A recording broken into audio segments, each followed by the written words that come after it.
50 के हिसाब से बहुत बढ़िया है और यहाँ आना चाहिए हर आदमी को। अच्छा लगा कि सब कुछ फिल्मांकन के माध्यम से दिखाया गया है। गांधी जी से जुड़ा हुआ चीज है ये सब। गांधी जी का जो जर्नी इसमें, जो नया पीढ़ी का लोग है इससे प्रेरणा लेगा।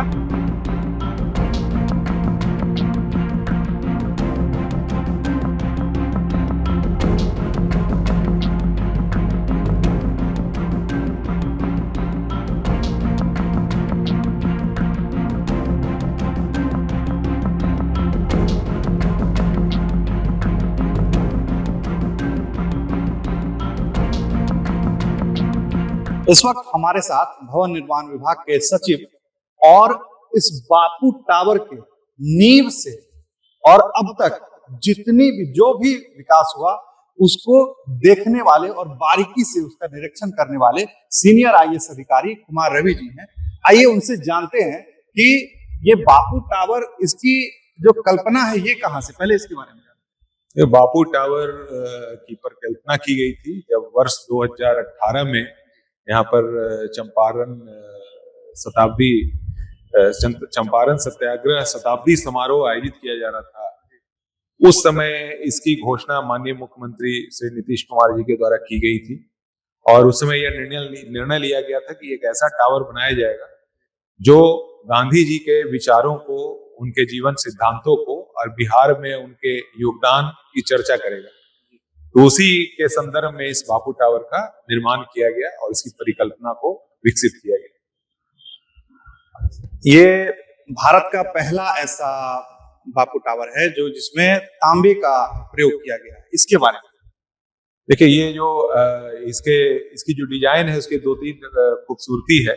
पहला तो यह है कि आपको ऐसा लगेगा कि ये जमीन के नीचे से निकल रहा है और नीचे से बड़ा होते जा रहा है और इसके अंदर म्यूजियम है, इसके अंदर जो रैंप है उस पे म्यूजियम है।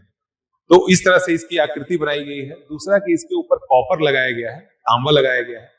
तांबा बहुत ही सांस्कृतिक रूप से बहुत ही शुद्ध माना जाता है और इसकी लाइफ भी बहुत ज्यादा होती है। और इसकी एक और खासियत होती है कि इसका जो रंग है समय के साथ वातावरण में जो ऑक्सीडाइजेशन होता है उसके साथ चेंज होता है। तो उसको देखते हुए यहाँ पर बाहरी परत को तांबे से का आवरण इसमें लगाया गया है और इसमें लगभग 40 टन तांबा लगाया गया है और ये दिखाएगा कि गांधी जी के जो विचार हैं उसकी चिरंतरता कितनी ज्यादा है और कई हजार वर्षों तक ये इनके जो विचार हैं, जो जीवन सिद्धांत है, जो मूल्य है, वह वहां पर हमेशा प्रासंगिक रहेंगे।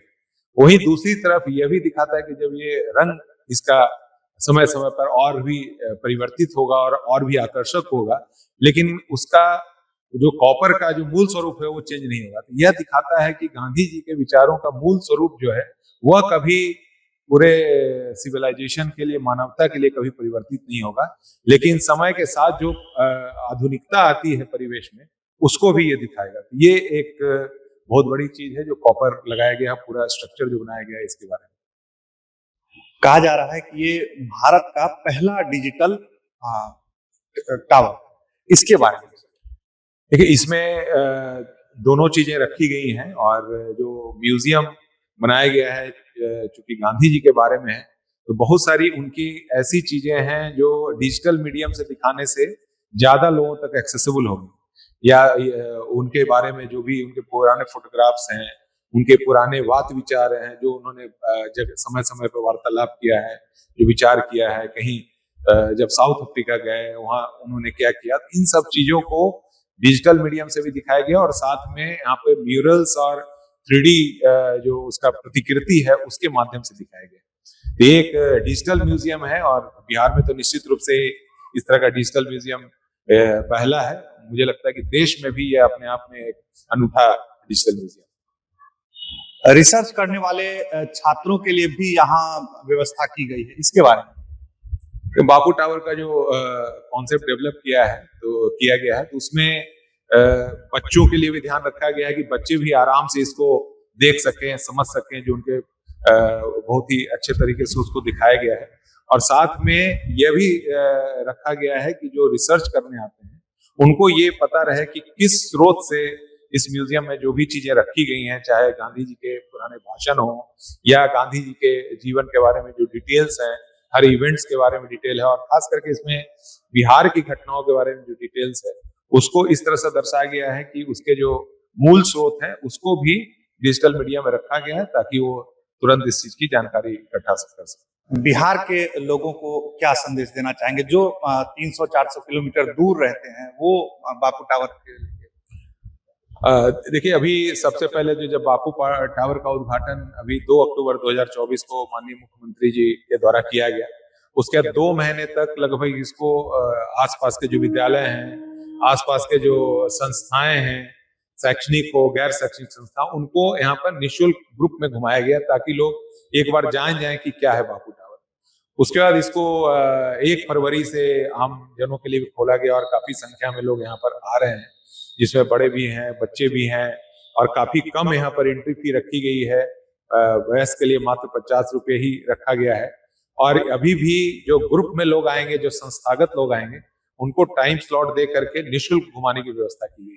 तो यहाँ पर तो यही संदेश है कि जितने भी लोग हैं, बिहार के लोग हैं जो म्यूजियम देखना पसंद करते हैं, और उनको एक बार यहाँ अनुभव लेने के लिए जरूर आना चाहिए। जितने उनके युवा वर्ग के बच्चे हैं, उनको भी यहाँ पर आकर के जरूर देखना चाहिए कि गांधी जी के बारे में किस तरह से यहाँ पर दिखाया गया है, और उनके विचारों से भी जो चीजें, घटनाएं हैं, उसके बारे में भी यहाँ पर बहुत ही सरल और सुलभ तरीके से दिखाया गया है। तो सभी तरह के सभी आयु वर्ग के लोगों के लिए बहुत ही उपयोगी ये बापू टावर है। डिजिटल का अनोखा संगम यहाँ पे दिख रहा है, और अब हम आपको लिए चलते हैं चंपारण गैलरी में, और इसको किस सोच से, किस तरह से बनाया गया है, हमारे बात करेंगे। सर, किस तरह से इसको बनाया गया? चंपारण गैलरी एक अलग तो बापू टावर में कुल 5 रैंप में गैलरीज बनाई गई हैं, जिसमें डिजिटल माध्यम से और जो भौतिक रूप से भी जो गांधी जी के जीवन सिद्धांत हैं और जो उनके प्रयोग हैं, जो उनके से जुड़ी हुई घटनाएं हैं, उनको दर्शाया गया है। जैसे ये देख रहे हैं, ये सबसे पहले जब गांधी जी आए थे चंपारण में, उस समय यहाँ पर जो इंडिगो प्लांटर्स थे, उनके जो उनकी कठिनाइयां थी, उसको यहाँ पर दर्शाया गया। क्योंकि अधिकांश लोग, हम लोग भी कभी ये नहीं सोचते थे कि इंडिगो के बारे में सब लोग पढ़े हैं अपने टेक्स्ट बुक में, लेकिन ये नहीं पता रहता था कि इंडिगो प्लांटर्स में क्या होता है। आज तो इंडिगो यूज भी बहुत कम हो गया है, अब तो नील बहुत कम, अब यूज नहीं होता, अब तो सब अलग टाइप का। तो ये दिखाने के लिए यहाँ पर पूरी चीजें लगाई गई हैं, और उसके बारे में बत्तख मियाँ से जो मुलाकात होती है और उनसे क्या उनको जानकारी मिलती है, उसको दिखाया गया। फिर इसमें कैसे ये इंडिगो प्लांटर्स काम करते थे, उसको डिजिटल रूप से दिखाया गया है। किसानों की क्या स्थिति थी, उसको दिखाया गया है। और वहां पर उस समय तत्कालीन रूप से जो आगे गांव की स्थिति थी, जैसे जो भी गांव में प्राय घर जो है झोपड़ी के होते थे, उसके बारे में भी यहाँ पर इसको दर्शाया गया है। और साथ में यहाँ पर ये जो आप देख रहे हैं डिस्प्ले, इसमें सारी चीजें लिखी गई हैं कि कैसे गांधी जी ने क्या यहाँ पर घटना हुई। जांच समिति का गठन 13 जून 1917 को किया। फिर उन्होंने खुद जांच किया और खुद साक्ष्य को कलेक्ट करके किसान की जो समस्याएं थी, 3 कटिया सिस्टम था कि 3 कट्टे में अनिवार्य रूप से आपको खेती करनी है, इंडिगो की जो नियम लगाए थे, जिसके किसानों को काफी कष्ट था, उसको सरकार के सामने रखा और बहुत अच्छे तरीके से रखा। और उसके बाद जो आगे की घटनाएं हो, सब चीज को इसमें दर्शाया गया है। और बगल में एक स्क्रीन भी लगाया गया है जो इंटरेक्टिव स्क्रीन है। इसमें ये सारी चीजें, ये टच स्क्रीन है जिसमें ये इसके बारे में डिटेल जो है, क्योंकि हर चीज को छोटे से उसमें नहीं दिखाया जा सकता, डिटेल जो जांच रिपोर्ट है उसको भी यहाँ दिखाया गया है। और हिंदी से इंग्लिश सब में दिखाया गया। देखिए, ये इंग्लिश में रिपोर्ट है और वो हिंदी में भी रिपोर्ट है। तो जो ओरिजिनल है वो इंग्लिश में है, तो उसको भी दिखाया गया है। ये सारी चीजें आप देखेंगे कि सभी जगह पर इंटरेक्टिव लगाए गए हैं। यहाँ पर फिर आपके गांधी जी के जो उन्होंने यहाँ पर रहे और रह करके उन्होंने आश्रम खोला। आश्रम में यहाँ की जो सामाजिक कठिनाइयाँ थी, जो समाज में बुराइयां थी, उसके बारे में लोगों को जानकारी दिए। और मतलब उन्होंने, वो कहते ही है कि मेरा पहला सत्याग्रह चंपारण में हुआ था, और वहीं से पूरे भारत के स्वतंत्रता संग्राम की नींव पड़ी। ये चंपारण का जो उनका आगमन था, वो न केवल उनके जीवन के लिए बल्कि पूरे भारत के जीवन के लिए बहुत ही प्रासंगिक था। टिकट भी लगा होगा? हाँ, टिकट लगा कितना? 50 रुपए।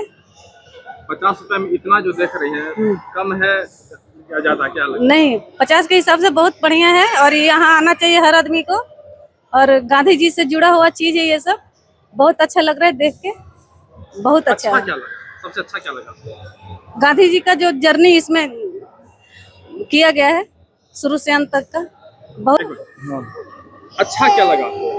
अच्छा लगा कि सब कुछ फिल्मांकन के माध्यम से दिखाया गया है। जो भी प्रिंटेड फोटो ही नहीं है, सब कुछ 3D के हिसाब से बनाया गया है। बहुत अच्छा लगा, अनोखा है, सब जगह ऐसा नहीं मिलता है। और जो नया पीढ़ी का लोग है इससे प्रेरणा लेगा और बहुत इससे समाज में अच्छा प्रभाव पड़ेगा इसका। क्या नाम है आपका? दीपक कुमार। अगर आप ये वीडियो YouTube पर देख रहे हैं तो हमारे चैनल को सब्सक्राइब करें और बेल आइकन को दबाना ना भूलें। अगर आप Facebook पर ये वीडियो देख रहे हैं तो हमारे पेज को लाइक करें।